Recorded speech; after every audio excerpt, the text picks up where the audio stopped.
नमस्ते बच्चों।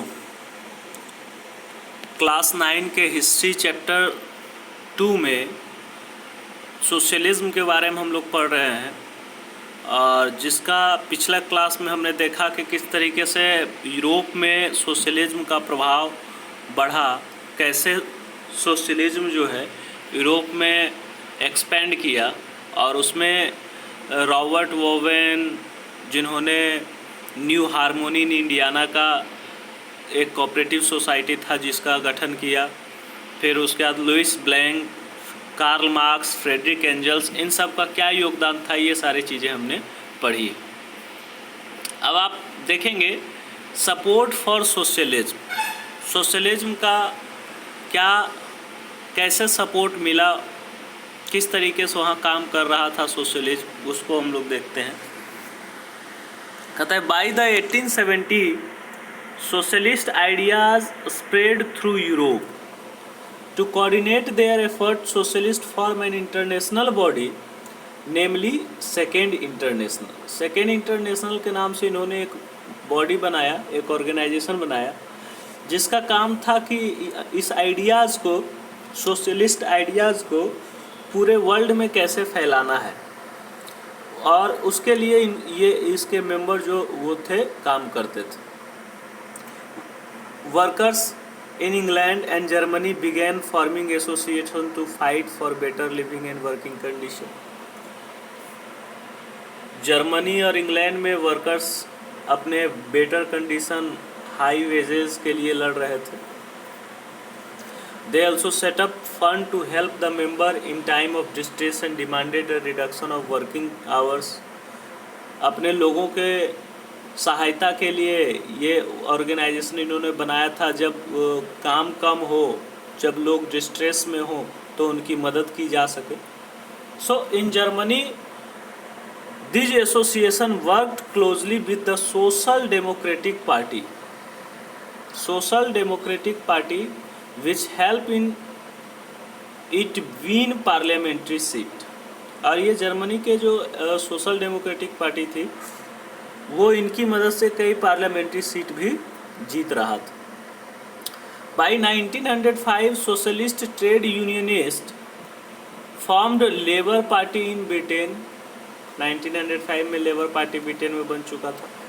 Socialist party in France and however till 1914, जबकि 1914 तक सोशलिस्ट कहीं भी ऐसा नहीं थे कि वो अपना गवर्नमेंट बना सके। पूरे यूरोप में कोई भी एक ऐसा देश नहीं बन पाया था कि वो अपना गवर्नमेंट फॉर्म कर सके। So represented by a strong figure in parliamentary politics, their ideas did shape legislation but government continue to be run by conservative. ये इनके रिप्रेजेंटेटिव की संख्या बढ़ रही थी, जिससे ये अपने आइडियाज़ को लेजिस्लेशन में शामिल करने में सफल हो रहे थे, बट शासन कंजर्वेटिव, लिबरल्स या रेडिकल्स के द्वारा ही चलाया जा रहा था।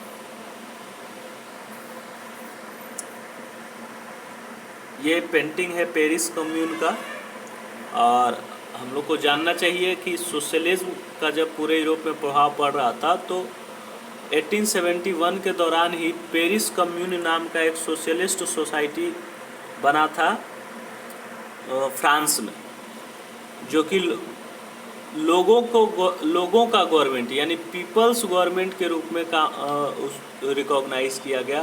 लोगों को काफ़ी सपोर्ट मिला, workers, ordinary people, professionals, political activities, बहुत सारे लोग इसके मेंबर बने और पेरिस कम्यून के नाम से ये अल्टीमेटली इसको क्रश कर दिया गया वहाँ के ट्रूप्स के द्वारा। तो ये पहला कह सकते हैं कि सोशलिस्ट सेलिब्रेशन था पूरे वर्ल्ड में। और इस दौरान दो चीज़ इम्पोर्टेंट है। एक है कि यहाँ के जो वर्कर्स थे वो रेड फ्लैग को अपना रहे थे, जो आज भी हम लोग देखते हैं कम्युनर्स का रेड फ्लैग जो है वो इम्पोर्टेंट सिंबल है।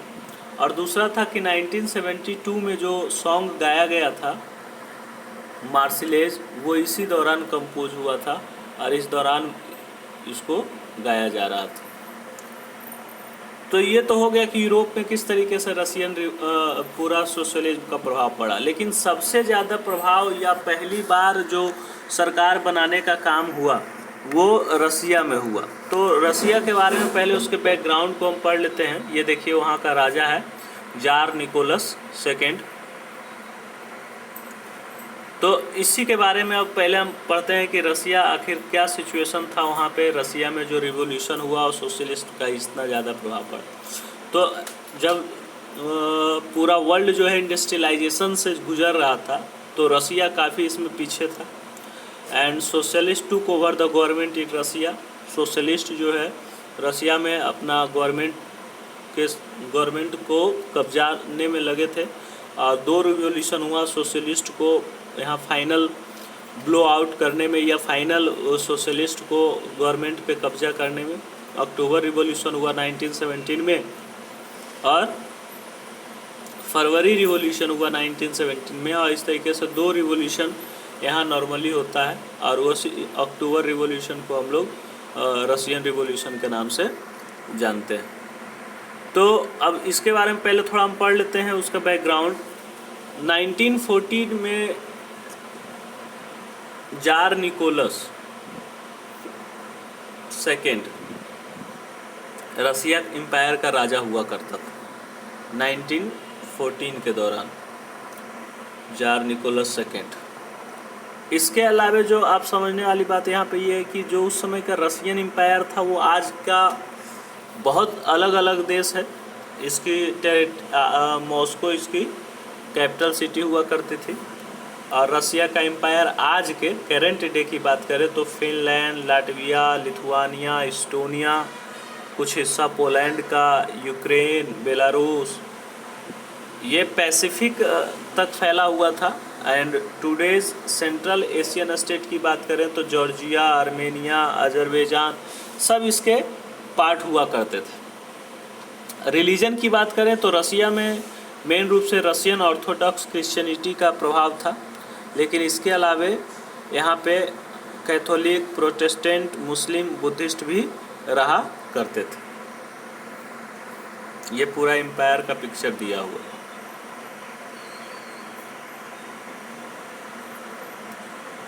यहाँ की सोसाइटी और इकोनॉमी किस तरीके की थी उसको हम लोग देखते हैं।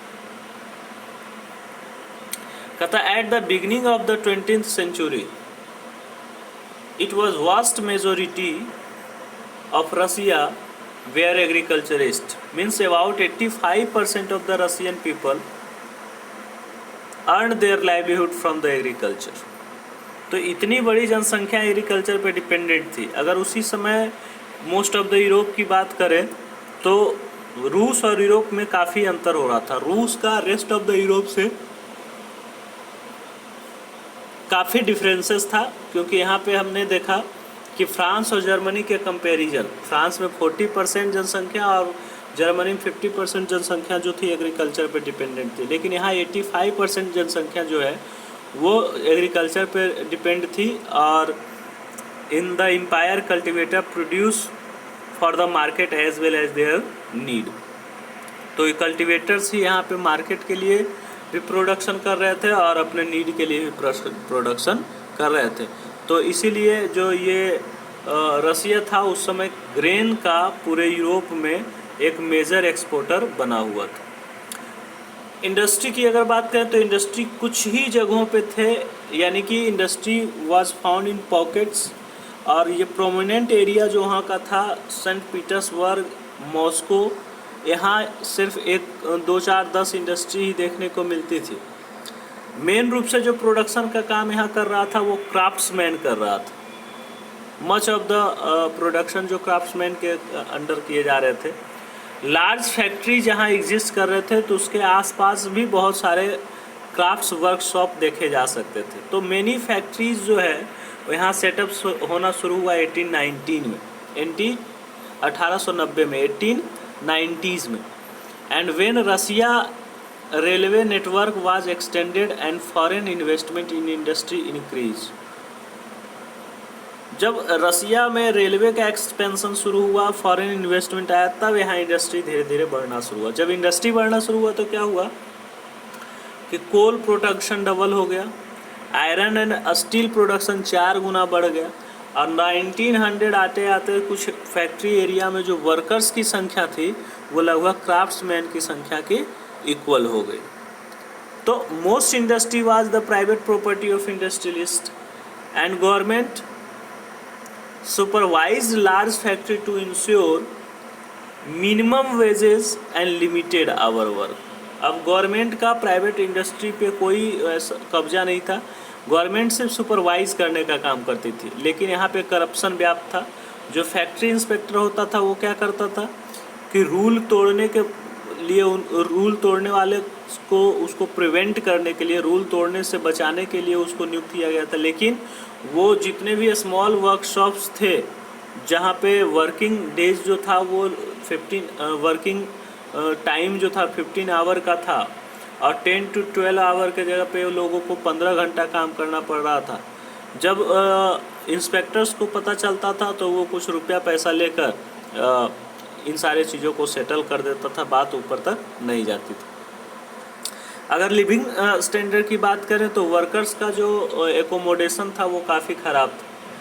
कई जगह पे डॉर्मेट्रीज में एक ही बड़े हॉल में बहुत सारे लोगों को एक साथ रखा जाता था। सो वर्कर्स की कंडीशन यहाँ पे कैसी थी, तो वर्कर्स भी आपस में बटे हुए थे। कुछ लोग जो थे some had a strong links with the village from which they came. वो जो लोग गांव से आए थे उनका आज भी गांव से कनेक्शन बना हुआ था, तो वो परमानेंट रूप से शहर में नहीं रहते थे। कुछ जो थे वो परमानेंट रूप से शहर में सेट करते थे।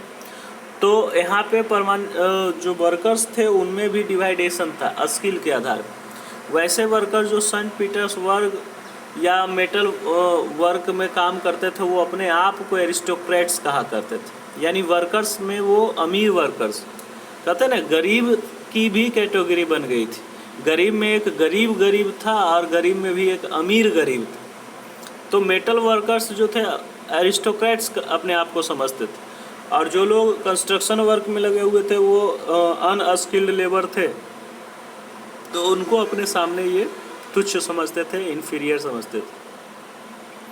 तो वुमेन की जो पार्टिसिपेशन थी वो बढ़ चुकी थी। 31% of the factory labour were women force by the 1914।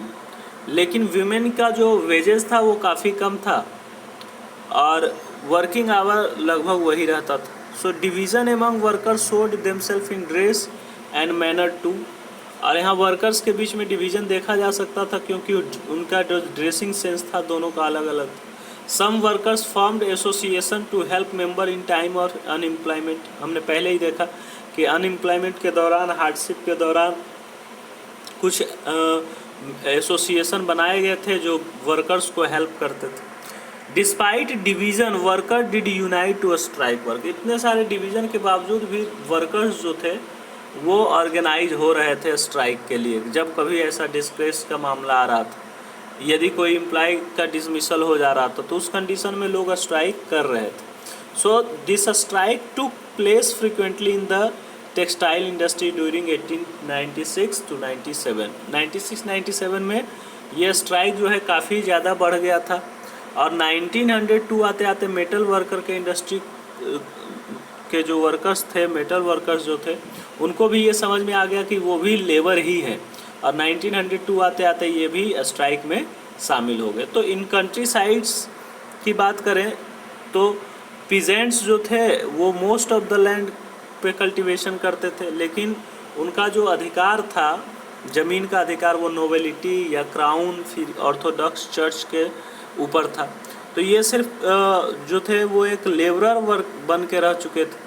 And they were also deeply religious. ये लोग काफ़ी रिलीजियस थे, but except in a few cases they had no respect for the nobility. Nobility के लिए इनके अंदर रेस्पेक्ट नहीं था। So nobles got their power and position through their service to the tsar. ये जो नोवेल्स थे अपने पावर पोजीशन को जार से प्राप्त किया था। कैसे प्राप्त किया था? क्योंकि आप उस जानते हैं कि उस समय जो क्रिश्चियन समाज था उसमें काफ़ी ज़्यादा अंधविश्वास व्याप्त था। तो यहाँ पे पैसा देकर, राजा को पैसा देकर वहाँ से पावर या पोजीशन खरीद लिया जाता था।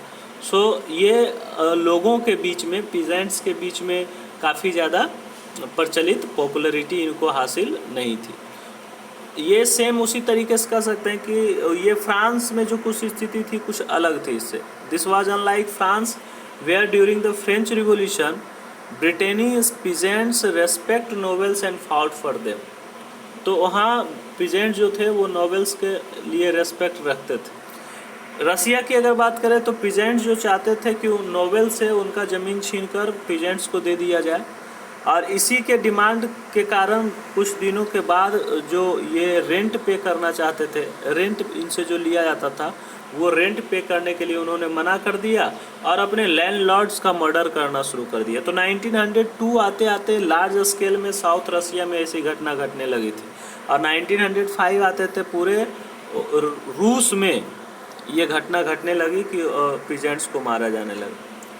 तो रसियन पीजेंट्स जो थे वो यूरोपियन पीजेंट्स से थोड़ा अलग थे, क्योंकि यहाँ पे क्या होता था कि हर एक साल इनसे जो ये जो कम्यून थे, इनसे ज़मीन छीन लिया जाता था और फिर इनके नीड के अनुसार लोगों में ज़मीन बांटा जाता था। तो हर एक साल इनको अलग अलग तरीके से सामना करना पड़ता था रीडिस्ट्रीब्यूशन ऑफ लैंड का। Means they pooled their land together periodically and their commune divided it according to the need of individual family. तो कम्यून यहाँ पे कौन है? तो कम्यून यहाँ पे मालिक है जो ज़मीन को ओन करता था। अब सोशलिज्म का प्रभाव कैसे रसिया में बढ़ा? तो पॉलिटिकल पार्टी 1914 तक इलीगल घोषित किया जा चुका था राजा के द्वारा, जबकि 1898 में ही रसियन डेमोक्रेटिक पार्टी का गठन हो चुका था, Russian social democratic workers party 1898, और ये मार्क्स के आइडियाज़ पे इसका गठन हुआ था। So however because of the government policing it has to operate an illegal organisation, इसको एक इलीगल ऑर्गेनाइजेशन घोषित किया जा चुका था। तो इसने क्या किया कि इसने न्यूज़पेपर छापना शुरू किया, वर्कर्स को मोबिलाइज करना शुरू किया, और कभी कभी ये स्ट्राइक ऑर्गेनाइज करता था, हड़ताल की, और ये देख रेख करता था कि कैसे हड़ताल करना है, कब करना है। तो some Russian socialist felt that the Russian peasant customs of dividing land periodically made them natural socialist. यानी रसियन सोशलिस्ट का मानना था कि हमारे देश में तो पहले से ही लैंड को रीडिस्ट्रीब्यूट किया जाता है, इक्वल डिस्ट्रीब्यूशन होता है, तो जो किसान हैं वो ऑलरेडी सोशलिस्ट हैं। सो पीजेंट्स नॉट वर्कर्स, पीजेंट्स तो सोशलिस्ट हैं लेकिन वर्कर्स नहीं। तो वर्कर्स को मेन रूप से टारगेट किया गया कि that would be the main force to the of the revolution and Russia could become the socialist more quickly than other country. तो वर्कर्स को टारगेट किया जाए, उनको सोशलिस्ट बनाया जाए, तो रसिया जो है अब बाकी सारे कंट्री से ज़्यादा जल्दी सोशलिस्ट कंट्री बन सकता है। तो socialist they are active in the countryside through the late 19th century. Late 19th century में सोशलिस्ट जो है वो कंट्री साइड में एक्टिव हुए and they form the socialist revolutionary party in 1900। 1900 में इन्होंने सोशलिस्ट रिवॉल्यूशनरी पार्टी का गठन किया and this party struggle for peasants rights and demanded that the belonging to the noble transfer to the peasant. तो अब यहाँ पे नोबेल से जो ज़मीन बिलोंग करता था उस ज़मीन को पीजेंट को ट्रांसफ़र करने के लिए संघर्ष करने लगे। Now social Democrats disagree with the socialist revolutionary about peasant. Peasants के बारे में जो सोशल डेमोक्रेट्स का मानना था वो थोड़ा अलग था, इसलिए ये एग्री नहीं थे सोशलिस्ट रिवॉल्यूशनरी के वर्क से। Lenin felt that peasant were not one united group. Lenin का मानना था कि पीजेंट जो है किसानों का कोई एक यूनाइटेड ग्रुप नहीं है, उसमें से कुछ लोग पुअर हैं, कुछ लोग अमीर हैं, और जो अमीर हैं उनको लेबर की ज़रूरत होती है, वो इन नेचर कैपिटलिस्टिक हैं। So given this differentiation with in them they could not all be the part of the socialist movement. तो इन सारे डिफ्रेंसिएशन के साथ वो सोशलिस्ट मूवमेंट के पार्ट नहीं हो सकते हैं। Now the party was divided a strategic organisation. Vladimir Lenin जो था वो बोल्शेविक ग्रुप का पार्टिसिपेशन करने लगा, बोल्शेविक ग्रुप का लीडरशिप करने लगा, क्योंकि through that in a repressive socialist like tsarist Russia the party should be discipline and should control the number of and quality of its member. तो party दो भाग में बट गया, एक बोल्शेविक का और दूसरा मेंशेविक का। तो बोल्शेविक का लीडर था लेनिन और इसका मानना था कि एक डिसिप्लिन्ड पार्टी बनना चाहिए जिसमें नंबर ऑफ पीपल का कंट्रोल हो, क्वालिटी ऑफ मेंबर का कंट्रोल हो। दूसरी तरफ मेंशेविक बना और मेंशेविक जो था वो सभी लोगों के लिए खुला हुआ था, जिस तरीके से जर्मनी में जर्मन वर्कर्स पार्टी थी। अब 1905 के रिवॉल्यूशन को हम लोग देखते हैं कि चूँकि रसिया एक ऑटोक्रेटिक गवर्नमेंट यहाँ काम कर रही थी, तो यूरोप से थोड़ा अलग हट के even at the beginning of 20th century tsar was not to subject of the parliament. Subject यानी पार्लियामेंट के अंदर जार नहीं था, जबकि पूरे यूरोप में देखें तो राजा जो होता था वो पार्लियामेंट का हिस्सा होता था। Now liberals in Russia campaign to the end of affairs, और इस तरीके के स्टेट अफेयर्स को वो जो लिबरल्स थे वो ख़त्म करना चाहते थे। तो together with the social Democrats and socialist revolutionary, दोनों ने मिलकर वर्कर्स और पीजेंट्स को रिवॉल्यूशन के लिए तैयार करना शुरू किया और 1905 में कॉन्स्टिट्यूशन का ये लोग डिमांड करने लगे। So they were supported in the empire by nationalist and in Muslim dominated area jadidist who wanted to modernise Islam. ये लोग इनको सपोर्ट मिल रहा था पोलैंड में नेशनलिस्ट का, और वैसे इस्लामिक लोग जिसको जेडिस्ट वहाँ कहा जाता था, जो इस्लाम को मॉडर्नाइज करने में विश्वास रखते थे, उन लोग भी इसको सपोर्ट कर रहे थे। The year 1904 was a particular bad one for Russian worker के लिए काफ़ी ख़राब सिचुएशन था। Prices of essentials goods rose so quickly that real wages decline by 20%। Real wages जो था वो 20% से डिक्लाइन कर रहा था। And the membership of workers association rose dramatically. Membership जो था वर्कर्स का वो काफ़ी ज़्यादा तेज़ी से बढ़ रहा था। तो when 4 members of the assembly of Russian workers which had been formed in 1904 were dismissed at Putilov iron work. Putilov iron work जो कंपनी थी उससे 4 वर्कर को हटा दिया गया, और इसी को मुद्दा बना के इंडस्ट्रियल एक्शन एक लाया गया, और इस इंडस्ट्रियल एक्शन के तहत अगले ही दिन से लगभग स्ट्राइक शुरू हो गई। इस स्ट्राइक में शुरुआत तो हुआ प्यूटिलोव आयरन वर्क से, लेकिन अगले ही दिन देखा गया कि 1,10,000 वर्कर्स जो है सेंट पीटर्सबर्ग में वो स्ट्राइक पे बैठ गए और वर्किंग डेज और वर्किंग आवर्स का डिमांड करने लगे कि उनको रिड्यूस किया जाए, इनके वेजेस इंक्रीज़ किए जाए और इनका वर्किंग कंडीशन सही किया जाए। तो इसी दौरान इनके एक लीडर थे जिन्होंने वर्कर्स को ऑर्गेनाइज़ किया, जिसका नाम था फादर गैपन, और ये पहुंच गए विंटर प्लेस। विंटर प्लेस क्या था?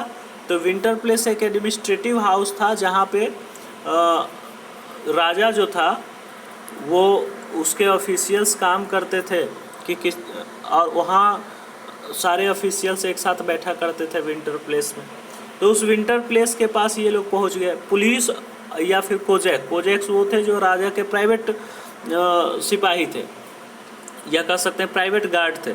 उनको लगा कि ये लोग अटैक करने आ रहे हैं और इसलिए उन्होंने इस प्रोसेसन पे अटैक कर दिया, और अटैक करने के कारण यहाँ पे लगभग 100 वर्कर्स जो थे वो मारे गए और लगभग 300 वर्कर्स जो थे वो बाउंडेड हो गए। यानी कि यहाँ एक बहुत ही ब्लड शेड हुआ, और इस ब्लड शेड के इंसिडेंट को ब्लडी संडे नाम दिया गया, क्योंकि यही ब्लडी संडे जो इवेंट है वो स्टार्ट करता है सीरीज़ ऑफ इवेंट को, जो बाद में 1905 के रिवॉल्यूशन के रूप में सामने आता है। तो strike took place all over the country and university close down when student bodies staged walk out campaign about the lack of civil liberties. तो lawyers, doctors, engineers and other middle class workers established the union of unions and demanded a constituent assembly। तो यही लोगों ने मिलकर क्या किया कि एक यूनियंस ऑफ यूनियन बनाया, यानी बहुत सारे जो यूनियंस थे उस सब को मिला के एक यूनियन बनाया गया और उसने कॉन्स्टिट्यूएंट असेंबली की डिमांड कर दी। राजा को अंततः कॉन्स्टिट्यूएंट असेंबली के डिमांड को मानना पड़ा and during the 1905 revolution the tsar allowed the creation of an elected consultative parliament that is Duma. आज भी ड्यूमा वहाँ है। And for a brief while during the revolution के दौरान जो चीज़ें हुई थी, there existed a large number of trade union and the factory committee and up of the factory workers. After 1905, most of the committee and unions unofficially since they were declared illegal. ये चीज़ें मान ली गई और उसके बाद parliament का system मान लिया गया, लेकिन 1905 का जितने भी यूनियंस बने हुए थे, जितने भी कमिटीज़ बने हुए थे, सारे कमिटीज़ को इलीगल डिक्लेयर कर दिया गया। तो severe restrictions were placed on political activities, कई सारे रिस्ट्रिक्शंस इस पे लगा दिए गए। The tsar dismissed the first Duma within 75 days. Tsar ने क्या किया, फिर जब सब पे पॉलिटिकल एक्टिविटी पे रिस्ट्रिक्शन लगा दिया गया तो इसने सबसे पहला काम किया, 75 दिन के अंदर ही इसने ड्यूमा को डिसॉल्व कर दिया और फिर दूसरे सेकेंड ड्यूमा का गठन किया 3 महीने के अंदर। और इस सेकेंड ड्यूमा में उसने क्या किया कि कुछ ऐसा मैनेजमेंट किया वोटिंग प्रोसेस में, जिससे कि ज़्यादा से ज़्यादा जो कंजर्वेटिव है वो कंजर्वेटिव पॉलिटिशियन ड्यूमा के अंतर्गत आ सके और लिबरल्स और रिवोल्यूशनरी को बाहर रखा जा सके। और इस तरीके से वोटिंग का जो लॉज था उसको चेंज करके उसने ड्यूमा पे कब्जा कर लिया। Then the first world war and the Russian revolution. अब 1914 में जब फर्स्ट वर्ल्ड वार शुरू हुआ, फर्स्ट वर्ल्ड वार किसके बीच हुआ था, तो जर्मनी, ऑस्ट्रिया और टर्की, जिसको हम लोग सेंट्रल पावर कहते हैं, और दूसरी तरफ फ्रांस, ब्रिटेन और रशिया, जिसको हम लोग एक्सिस पावर कहते हैं, सॉरी एलाइज कंट्री बोलते हैं। ये दोनों के बीच में शुरू हो गया फर्स्ट वर्ल्ड वार। और इसी फर्स्ट वर्ल्ड वार के दौरान जो यूरोप का पार्ट रसिया था, रसिया इसमें बिना ड्यूमा से पूछे पार्टिसिपेट करना शुरू कर दिए। अब जब इनिशियली वार जो था वो काफ़ी पॉपुलर हुआ, लेकिन बाद में जार निकोलस सेकेंड के विरुद्ध पूरे देश में रैली होना शुरू हो गया, क्योंकि as per the war continue tsar refuse to consult main party in the Duma. तो ड्यूमा से कंसल्ट करना रिफ्यूज़ कर दिया कि नहीं, हम ड्यूमा से पूछेंगे नहीं। तो ड्यूमा के जो लोग थे वो काफ़ी डिसकंटेंटमेंट हुए, असंतोष आ गया उनमें कि अरे ये तो ड्यूमा से पूछ ही नहीं रहा है। सो एंटी जर्मन सेंटिमेंट भी वहाँ काफ़ी काम किया राजा के विरुद्ध, क्योंकि वहाँ सेंट पीटर्सबर्ग का नाम बदल कर पेट्रोग्रेद रखा गया, जो कि एक जर्मन नेम था। और उसकी जो पत्नी थी जारीना अलेक्जेंड्रिया, तो जारीना अलेक्जेंड्रा जो थी वो जर्मन ओरिजिन की थी, और उसके साथ उसका एक एडवाइज़र था मॉन्ग, जिसका नाम था रस्पुतीन। तो रस्पुतीन के बारे में कहा जाता है कि रस्पुतीन को लेकर वो लोग काफ़ी अनकंफर्टेबल थे। उनका मानना था कि जारीना अलेक्जेंड्रिया से कुछ इसके नाजायज़ संबंध हैं। The first world war on the eastern front different from the one on the western front. First world वार की बात करें तो उस दौरान जो रसिया लड़ाई लड़ रहा था उसको दो तरफ लड़ाई लड़ना पड़ रहा था, ईस्टर्न फ्रंट पे भी और वेस्टर्न फ्रंट पे भी। तो in the west army fought for trench stretches along the eastern France. तो वेस्टर्न फ्रंट पे इसे फ्रांस से लड़ना पड़ रहा था, और in the eastern front army move a good deal fought battle living large casualty defeat were shocking and डेमोरलाइजिंग।